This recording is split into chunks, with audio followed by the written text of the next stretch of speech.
Thank you, Mr. Sassoon. It's a pleasure to be with you. Chief Rabbi, with Ambassador Rubinstein, with all of you. Some of you speak Hebrew. Okay, Shalom Lachem, Yerushalayim. If those of you who don't speak Hebrew, you know what I said. I bring to you greetings from our eternal capital, Jerusalem. And I bring you greetings from a kindred nation. And I feel that Singapore and Israel are kindred nations. I find it a special privilege and an honor to be the first Israeli Prime Minister to make an official visit to Singapore. This follows the visit of Primeiro to Israel. It was the first official visit of the Prime Minister of Singapore to Israel. And it's an obvious bond, a growing bond. I think there's something special about our two nations. I read in my youth the writings of a great American writer who viewed his name was Will Durant, who wrote many books on history, and towards the end of his life, around 1970, he wrote The Lessons of History, 100 pages, that's all. The lessons of history. And now, do you want the good news or the bad news? I'll give you the bad news first. He said that numbers matter, size matters, because the bigger nations with bigger territory, with bigger populations usually win out. They may go through cycles eventually, as all do, but they have an innate advantage over the smaller peoples. But then he said something interesting. He says, well, there may be exceptions where you can overcome geography and size by the power of leadership and culture. And he said the young state of Israel is an example of such a nation. Well, he could have said also the young state of Singapore, which was coming into being, as you know. And these are two small countries, two small nations who defied the laws of political gravity, defied their small size, and achieved global predominance. This is what has happened.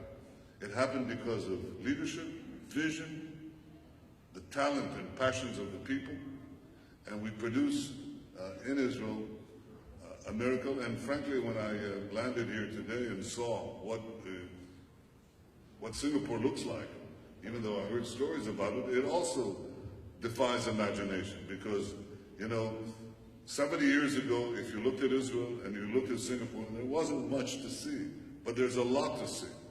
And it's not, I think, accidental that our two nations formed this bond between us, because we are both inspired to do things, to punch above our weight. Israel is the innovation nation. We're both entrepreneurial centers. We have innate talent, and we have a great drive to succeed. But what happened in the founding of Singapore is that Israel and Singapore bonded. We bonded for Singapore's defense, but we've expanded that to include many, many areas since. And of course, this visit, this opportunity to expand those ties is what concerned our discussions today, and will go on in our discussions this evening. I believe that great powers around the world look at Israel and Singapore today and see tremendous economic opportunities, tremendous. And one reason that is the case is that we have an unbridled spirit, and we put it to use. That spirit is something that we have enshrined in our peoples for a long time, for a long time. The Jewish people have passed learning from one generation to another, a desire, an inquisitive mindset, and the ability to produce new things. I don't have to say that to the Jewish community in Singapore, because you've been here for almost 2 centuries, and you had that entrepreneurial quest for many, many decades. And I think that you serve as a human bridge between Singapore and Israel. I know that you care for the state of Israel. I know you care for Jewish traditions. This gathering is an indication of that concern and that passion. I also want to point out to you that I recently visited 2 Muslim countries. One is Azerbaijan and the other is Kazakhstan. And in those Muslim countries in Kazakhstan I visited a synagogue. And Jewish children in Kazakhstan were singing Hebrew songs, as they sang here, in a Muslim state. And that reflects the kind of world we like to see. A world of tolerance, a world of diversity, a world that is opposed to the world that is being challenged today by the forces of barbarism and intolerance. This is a battle for the future of humanity. That future is represented in Israel, which also is a diverse country, which also has minorities, which respects people. And we see that same respect here in Singapore. So it's not only that we're both innovation nations, it's not only that we're small people that have defied the limitations of our size. It is that we're committed to a better world, a world of diversity, a world that follows the values that we as a people have held for so many years, for so many decades, in fact, for millennia. It is, therefore, for me, a tremendous pleasure to be here. And I want to ask you, all of you, a simple question. Who of you has not been to Israel? No show of hands? All of you have been to Israel? Then I have one request for you coming here. I want a reciprocal visit this year. This year in Jerusalem. I look forward to greeting you there. Toda rabah. Toda rabah to all of you. Thank you. Toda rabah.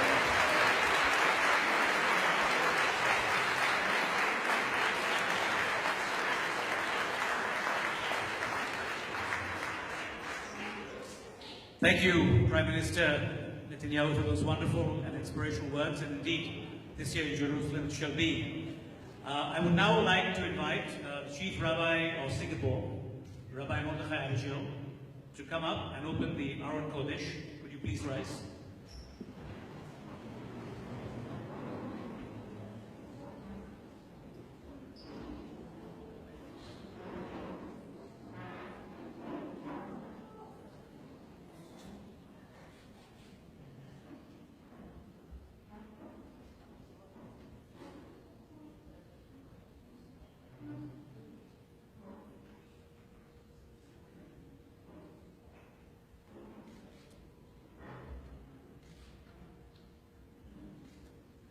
Now request Rabbi Abishil to recite a prayer for the state of Israel.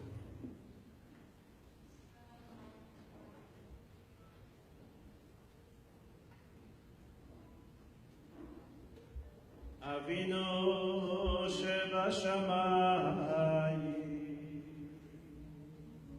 Sur Yisrael betorano,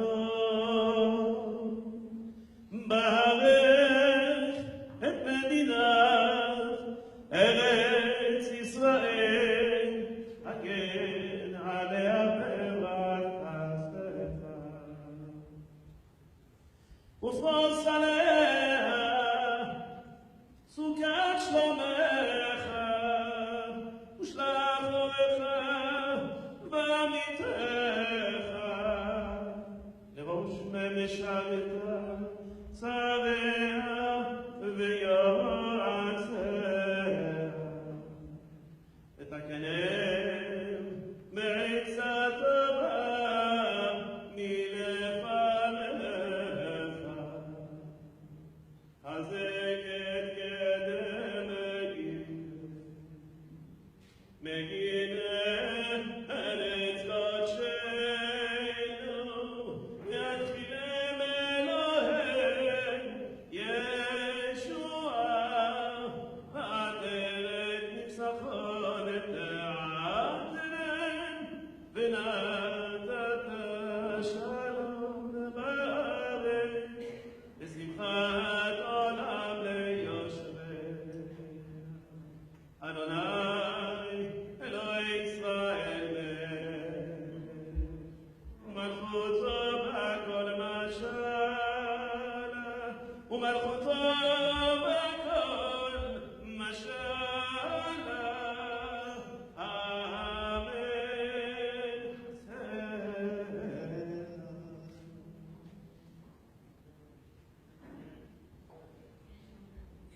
please remain standing as I recite a prayer for the state of Israel in English.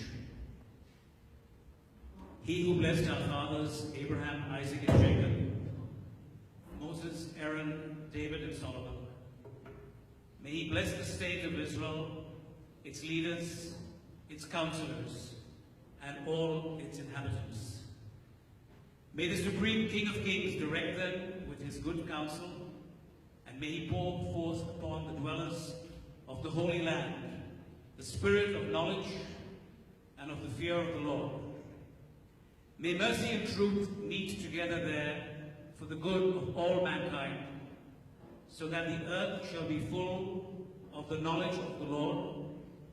And may God's promise be fulfilled, that out of Zion shall go forth law and the word of the Lord from Jerusalem. May this be the will of God, and let us say, Amen.